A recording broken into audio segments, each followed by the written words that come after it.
Барлықтарыңызға сәлем.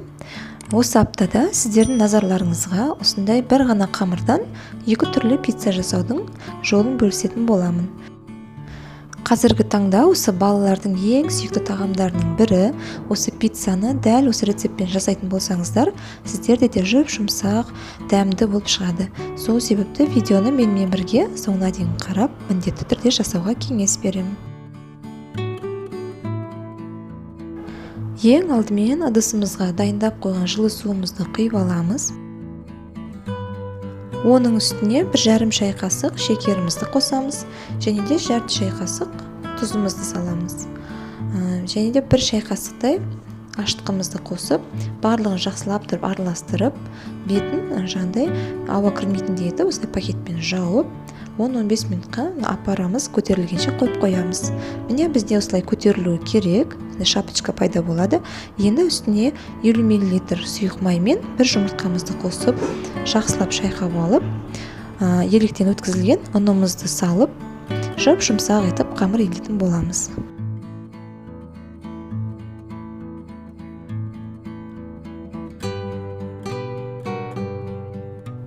Қамырымыз міне осындай жұмсақ, қолға жабыспайтын әдем болып шығады. Енді осы қамырымыздың бетін жауып, жылы жерге шамамен 40 минутқа қойып қоямыз. Яғни бұл қамырымыз екі есе бізде көтерілуі керек. Қамырымыз дайын болды. Осылай әдем болып көтерілді.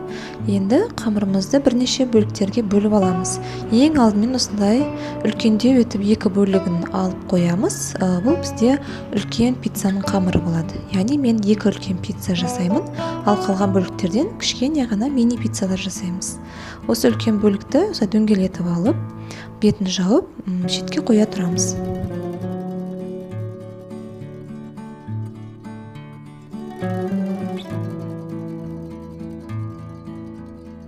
Ал қалған қамырымызды теңдей етіп 6 бөлікке бөліп алдым. Сонда бізде 6 кішкене ғана мини пиццалар болады. Немесе сіз бір ғана үлкен пицца жасап, қалған барлығын мини пицца жасасаңыз да болады. Ол енді өз еркілеріңізге байланысты.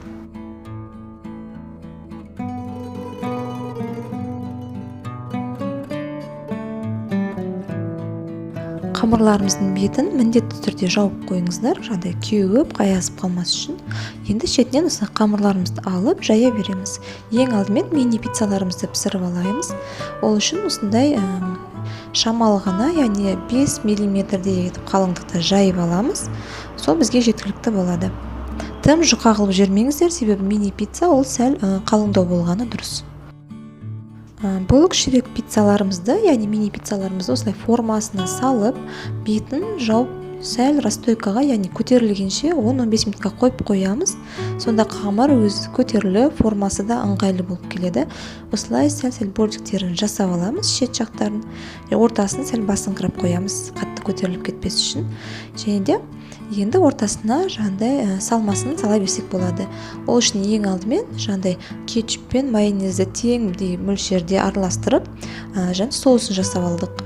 Соны бетіне бірдей мөлшерде жағып шығамыз. Сонан соң өз қалауларыңызша кез келген салмасын сала берсеңіздер болады. Мен бұл жерде жандай сосиски қолданып жатырмын, яғни шұжықтар.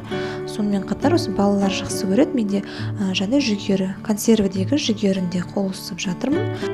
Оның үстіне міндетті түрде осындай үкіштен өткізіп алған ірімшікті қосамыз. Енді пиццамызды 200 градуста шамамен 15 минутқа пісіріп аламыз. Ал біздің мини пиццаларымыз піскенге дейін осында пергамент қағазына сәл ғана ұн сеуіп, жаңағыдай үлкен пиццаларымыздың қамырын жайып, ортасына салмасын салып, дайындап қоя береміз. Оны қолмен жайсаңыздар да болады, немесе оқтаумен осылай мен құсап өте жұқа етіп жаюға тырысыңыздар. Сонда пиццаларыңыз жұқа, жаңағыдай кескенде де әдем болып шығады. Шет жақтарын осылай сәл сәндік үшін осылай өріп шықсаңыздар да болады, немесе осы күйі қалдырсаңыздар да пиццаңыз дәмді болып шығады ең бастысы. Дәл бағанағыдай осы бетіне соусымызды жағып, салмаларымызды салып, дайындап қоямыз. Жаңа мини пиццаларымыз піскен уақытта осы үлкен пиццамызды салып жібереміз. Қызып тұрған духовкада небары 15 минутта пісіп шығады.